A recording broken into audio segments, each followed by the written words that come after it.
আসসালামু আলাইকুম। আশা করি আপনারা সবাই অনেক অনেক ভালো আছেন।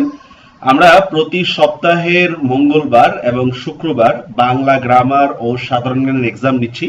যেহেতু সামনে বিশ্ববিদ্যালয় ভর্তি পরীক্ষা এছাড়াও বিসিএস সহ বিভিন্ন কম্পিটিটিভ এক্সাম শুরু হচ্ছে, তারই ধারাবাহিকতায় আজকে বাংলা ব্যাকরণের দ্বিতীয় মূল্যায়নী পরীক্ষা নিয়ে আজকে আমরা আলোচনা করব। মানে এখানে 15টা কোশ্চেন দেওয়া থাকবে, আপনারা সেটা সলভ করবেন। কোনো অ্যান্সার ভুল হলে সেটা 0.25 করে নেগেটিভ মার্ক কাউন্ট করবেন। আর মোট কত পেয়েছেন সেটা আপনারা অবশ্যই কমেন্টে জানাবেন। আজকের টপিক হচ্ছে সন্ধি, ধ্বনি পরিবর্তন ও অন্যান্য। আর এই ভিডিও শেষে অ্যান্সার দেওয়া থাকবে, অ্যান্সারের সূত্র দেওয়া থাকবে, সেই অনুসারে আপনারা অ্যান্সার নিজেরা মিলিয়ে নিতে পারবেন। আর আজকের কোশ্চেন গুলো ম্যাক্সিমাম হচ্ছে আমাদের বাংলা ব্যাকরণ বইয়ের 40 থেকে 56 পৃষ্ঠা বইয়ের মধ্যে নেওয়া হয়েছে। নিচের কোনটি অন্তঃসন্ধির উদাহরণ? অনেক সময় পরীক্ষায় নতুন নতুন পরিভাষা পাওয়া যায়। অন্তঃসন্ধি কাকে বলে, বহিঃসন্ধি কাকে বলে? পৌযোগ ইত্র পবিত্র, বিদ্যা যোগ আলো বিদ্যালয়, শরৎ যোগ ইন্দু শরদিন্দু, কথা যোগ অমৃত কথামৃত। এর মধ্যে কোনটি অন্তঃসন্ধির উদাহরণ? নিচের কোন বানানটি ভুল? বানান চলে আসছে। নীরব, নিরন্ধ্র, নিরবধি, নীরব। এই চারটার মধ্যে কোন বানানটি ভুল? এবং এখানে সন্ধির একটা নিয়ম আছে, আপনারা দয়া করে কমেন্টে জানাবেন। ধ্বনি পরিবর্তন কত প্রকার? 2, 3, 4, 5। নিচের কোনটি নিপাতনে সিদ্ধ সন্ধির উদাহরণ নয়? স্বৈর, অক্ষৌহিণী, ক্ষুণ্ণিবৃত্তি, সারঙ্গ। এর মধ্যে কোনটি নিপাতনে সিদ্ধ সন্ধির উদাহরণ নয়? সুবর্ণ থেকে স্বর্ণ কোন ধ্বনি পরিবর্তনের উদাহরণ? অন্তর্হতি, ব্যঞ্জনচ্যুতি, ব্যঞ্জন বিকৃতি, সরল। সুবর্ণ থেকে স্বর্ণ কোন ধ্বনি পরিবর্তনের উদাহরণ? নিচের কোন শব্দটি প্রত্যয়ের মাধ্যমে গঠিত? অনেক সময় পরীক্ষায় এটা আসে, কোনটি প্রত্যয়ের মাধ্যমে, কোনটি সমাস কিংবা সন্ধির মাধ্যমে। এই কোশ্চেনটা সলভ করার জন্য এখানে দেওয়া হলো প্রশ্নটা। শরদিন্দু, যশোচ্ছা, শারদীয়, অস্ত্রোপচার। শিখণ্ডী খাড়া করা প্রবাদটির অন্তর্নিহিত অর্থ কি?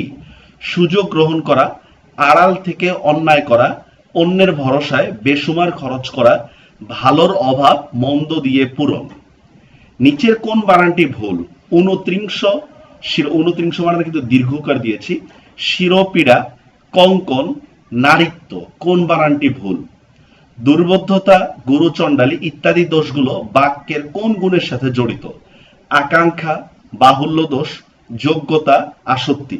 এরকম 6টা ভুল আছে, এই 6টা ভুল বাক্যের কোন গুণের সাথে জড়িত? নিচের কোনটি পিনায়নের উদাহরণ? মাথা থেকে মাতা বলা, থুতু থেকে থুতু বলা, খাচ্ছি থেকে খাচ্ছি বলা, চোখ থেকে চোখ। কোনটি পিনায়নের উদাহরণ? একটি হচ্ছে ক্ষীণায়ন, একটি হচ্ছে পিনায়ন। আপনারা এই যে আমাদের ওয়েবসাইট, এই ওয়েবসাইটের মধ্যে অনেক ডিটেলস পাবেন। সন্ধির প্রধান সুবিধা কোনটি? ধ্বনিগত মাধুর্য সৃষ্টি, উচ্চারণের সুবিধা, শব্দের সংক্ষেপণ, লেখার সুবিধা। এটা একটা পরীক্ষায় এসেছিল, এখানে অনেক কনফিউজড মনে হচ্ছে অ্যান্সারটা আপনাদের কাছে। আপনাদেরকে অ্যান্সারের যে সূত্রটা দেওয়া থাকবে সেখানে দেখলে আপনারা বুঝতে পারবেন। মানুষ থেকে মানু কোন ধ্বনি পরিবর্তন? ব্যঞ্জন বিকৃতি, অন্তর্হতি, ব্যঞ্জনচ্যুতি, স্বরভক্তি। ইমিগ্রেন্ট এর পারিভাষিক অর্থ কি? বানানগুলো খেয়াল করবেন। প্রবাসী, অভিবাসী, ক্ষুদ্র নৃগোষ্ঠী, জিম্মি। নবনবতিতম বলতে কোন সংখ্যাকে বোঝায়? 19, 99, 90, 69। নিচের কোন উদাহরণটি ফলার উদাহরণ না? আমরা জানি মোট ফলা আছে হচ্ছে 6টা। এখানে বলা হচ্ছে কোনটি ফলার উদাহরণ নয়? অন্বেষণ, চট্টোপাধ্যায়, গ্রীষ্ম, আহ্লাদি। এখানে কোনটি ফলার উদাহরণ নয়? তো প্রথমে আপনারা অ্যান্সার করেন, অ্যান্সার করে দেখুন কত নম্বর পান। এরপর হচ্ছে দেখেন এই যে এখানে অ্যান্সার শিট দেওয়া রয়েছে, সবগুলো হচ্ছে আমাদের ব্যাকরণ বইয়ের মধ্যে রয়েছে। প্রথম কোশ্চেনের অ্যান্সার 54 পৃষ্ঠায়, দ্বিতীয় কোশ্চেনের অ্যান্সার 52 পৃষ্ঠায়, তৃতীয় কোশ্চেনের অ্যান্সার 178 পৃষ্ঠায়, চতুর্থ কোশ্চেনের অ্যান্সার 49 পৃষ্ঠায়, পঞ্চম 43 পৃষ্ঠায়।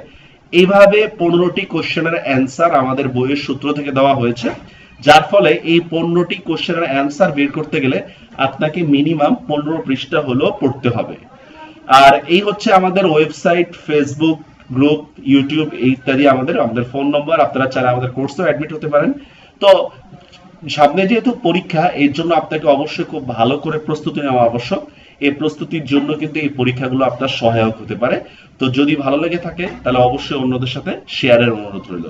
সবাই ভালো থাকবেন। আর শুক্রবার কিন্তু আমাদের দ্বিতীয় মানে সাধারণ জ্ঞানের দ্বিতীয় এক্সাম, যেটা হচ্ছে বঙ্গের রাজনৈতিক ইতিহাস নিয়ে। সেই এক্সাম দেওয়ার আমন্ত্রণ জানিয়ে আজকে এখানে শেষ করছি। আল্লাহ হাফেজ।